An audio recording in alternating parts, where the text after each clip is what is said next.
Ertugrul Ghazi کو پاکستان بلانے والا شخص کون سا ملزم نکلا اور کن جرائم میں ملوث ہے؟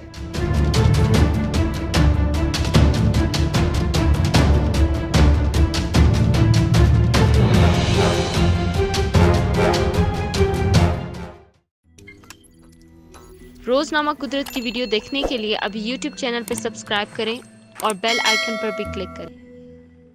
بڑا انکشاف سامنے آ گیا۔ مشہور ترک ڈرامہ سیریز ارطغرل غازی میں مرکزی کردار نبھانے والے انجن الطان ڈرامہ میں کئی سازشوں کا مقابلہ کر کے انہیں بے نقاب کرتے ہیں، لیکن انہیں پاکستان لانے والے شخص سے وہ انجان نکلے۔ ذرائع کے مطابق انجن الطان کو پاکستان بلانے والے کاشف ضمیر ریکارڈ یافتہ ملزم نکلا۔ انجن الطان کی میزبانی کرنے والا کاشف ضمیر 8 اہم مقدمات میں ملوث نکلا۔ ترک اداکار کی پاکستان آمد پر سوشل میڈیا پر ان کی کئی تصاویر اور ویڈیوز وائرل ہوئیں اور ان کے ساتھ کاشف ضمیر کئی تصاویر اور انٹرویوز میں بیٹھا نظر آیا، لیکن کسی کو اس شخص کی حقیقت معلوم نہ تھی۔ پولیس ذرائع کے مطابق کاشف ضمیر کے خلاف فراڈ، امانت میں خیانت، کار چوری اور ڈکیتی سمیت سنگین مقدمات درج ہیں۔